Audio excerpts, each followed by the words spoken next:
नमस्कार, जय हिंद, वंदे मातरम। मैं आपका दोस्त सौरभ मिश्रा और आज हम बात करने वाले हैं आशा कार्यकर्ताओं के कुछ महत्वपूर्ण पहलुओं के बारे में, महत्वपूर्ण बिंदुओं के बारे में जो इस वक्त की खबर आई हुई है। देखिए, आज की अगर मैं तारीख की बात करूं तो आज तारीख है 14 जनवरी और साल 2026। और इस वक्त की जो खबर है वो एक बहुत ही अच्छी खबर और बहुत ही बड़ी खबर है, जो कि मेरे पास यहाँ पर खबर से इस चीज को मैं आपको साइड में स्क्रीन में भी लगा दूंगा, जिससे आपको दिखते हुए चलेगा और एक एक सटीक जानकारी आपको आमने सामने यहाँ पर देखने को मिल सकती है। यहाँ पर मेरे पास खबर है, उस चीज को मैं रीड करूंगा और आपको बताने की कोशिश करूंगा। बाकी आपकी जानकारी के लिए बताना चाहता हूँ कि देखिए, इस वक्त जो आशा कार्यकर्ता हैं, यानी कि आशा कार्यकर्ताओं के लिए आयुष्मान भारत और मानदेय में वृद्धि को लेकर कई सारी खबरें आ रही हैं। और इस चीज को मैं क्लियर कर दूं, जो खबर आ रही है वो खबर 2-3 दिन पुरानी भी हो सकती है और 2-3 दिन आगे पीछे की हो सकती है। मतलब ये सटीक जानकारी बिल्कुल राइटेड नहीं है, क्योंकि आपके आपकी आपकी जानकारी के बताना चाहता हूं कि जो तारीख में मैं आपको बताने वाला हूं, ये खबर जो है इस बेसिकली पर मैं आपको बेसिक चीज पे बताने वाला हूं जो आपके विभाग के लिए बहुत ही जरूरी चीजें हैं। उस चीज को यहाँ पर मैं आपके साथ क्लियर करने वाला हूं। तो पहले हम बात करने वाले हैं आशा कार्यकर्ताओं के लिए, जो कि आयुष्मान भारत और मानदेय वृद्धि को लेकर, जो कि हालिया यानी कि जो हाल में घोषणाओं के अनुसार हम बात करें तो आशा कार्यकर्ताओं के लिए 3 मुख्य बिंदु पर काम किए जा रहे हैं। जो कि 3 मुख्य बिंदु हैं, उस चीजों पर काम किए जा रहे हैं और तीनों मुख्य बिंदु पर हम आराम से चर्चा करते हुए चलेंगे।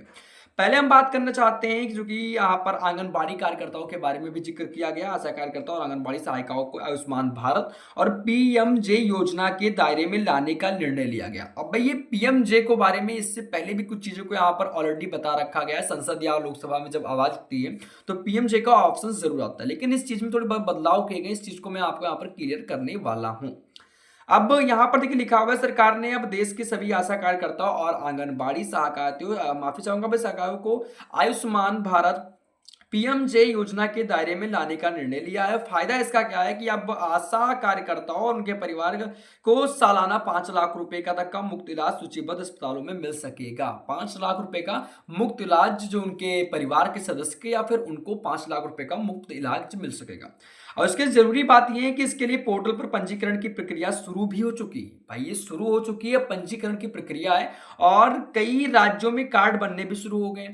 तो कुछ राज्य ऐसे हैं जो अभी नए चीजों को, इस चीज को लागू किया, कुछ राज्य ऐसे भी हैं जो ऑलरेडी लागू किया जा सका। अब आपके राज्य में इस चीज की पंजीकरण प्रक्रिया शुरू हुई कि नहीं हुई, कमेंट खुला हुआ है, अपनी राय आप बता सकते हैं।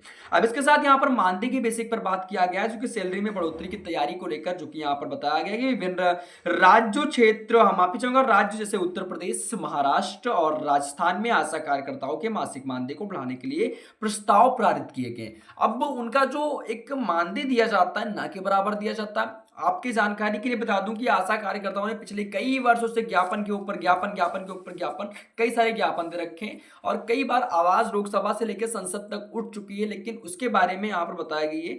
अब इसमें बताया गया है कि भैया, नई खबर यह है कि केंद्र सरकार में भी माफी चाहूंगा भैया, इंस्टीट्यूट आधारित भुगतान को बदलाव, एक निश्चित वेतन यानी कि फिक्स्ड सैलरी लागू करने पर विचार कर रही है। केंद्र सरकार कर रही है, ना कि राज्य सरकार। किसी बेसिकली एक राज्य के लिए नहीं, इसमें उत्तर प्रदेश का जिक्र किया गया, महाराष्ट्र और राजस्थान का भी जिक्र किया गया। तो आप क्लियर हो जाएगा भी आप किस राज्य से हैं। अब इसमें लागू करने की विचार कर दी ताकि हर महीने एक तय राशि बैंक खाते में उनको मिल सके। और दिवाली बोनस देखिए अक्सर मिलता है और इसमें भी इस चीज को बताया, कुछ राज्यों में विशेष प्रोत्साहन राशि की बोनस की घोषणा की गई। दिवाली की बोनस मिल चुका है और उससे पहले भी कई सारे बोनस चीज को दिए गए हैं।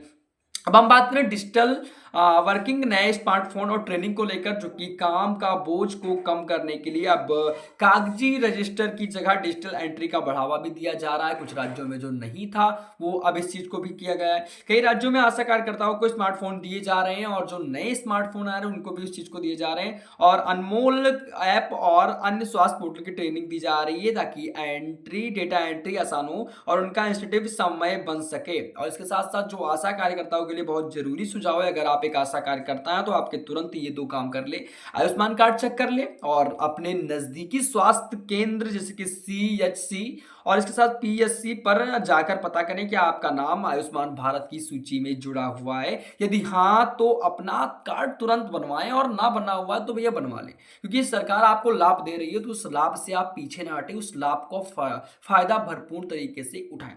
अब हम बात करें बैंक के ई केवाईसी को लेकर, जो कि सुनिश्चित करें कि आपका बैंक खाता आधार से लिंक है और डीबीटी यानी कि डीबीटी सक्रिय है, ताकि बढ़ा हुआ मानदेय या कोई भी सरकारी लाभ सीधा आपके खाते में आ सके। अब मानदेय की सटीक राशि अलग अलग राज्यों में अलग अलग तरीके से, ये तो आप कंफर्म कर लीजिएगा, लेकिन कुछ राज्यों में इस चीज को लागू ऑलरेडी कर दिया गया और कुछ राज्यों में नहीं किया गया है। बाकी आपकी जानकारी के लिए बताना चाहता हूं कि इस वक्त जो आशा कार्यकर्ताओं की सबसे ट्रेंडिंग मुद्दा यही है कि उनका वेतन मासिक मानदेय कब बढ़ाया जाए। संसद से लोकसभा में आवाज रखी जा चुकी है, इससे पहले भी मैंने आप लोग के बारे में कई सारे न्यूज को बना भी दिए हैं और कई सारे वीडियो आप तक पहुंचाए भी हैं। आप लोग हमारे इस वीडियो को काफी ज्यादा लोगों को शेयर भी करते हैं और आप इस मेरे वीडियो को फेसबुक से लेकर इंस्टाग्राम पर कहीं भी देखते होंगे, आपको सौरभ मिश्रा जी की जो खबर यानी मैं खबर बताता हूं वो आपको एकदम राइट खबर बताई जाती है और पूरी सटीक जानकारी दी जाती है। तो बाकी जानकारी यही थी।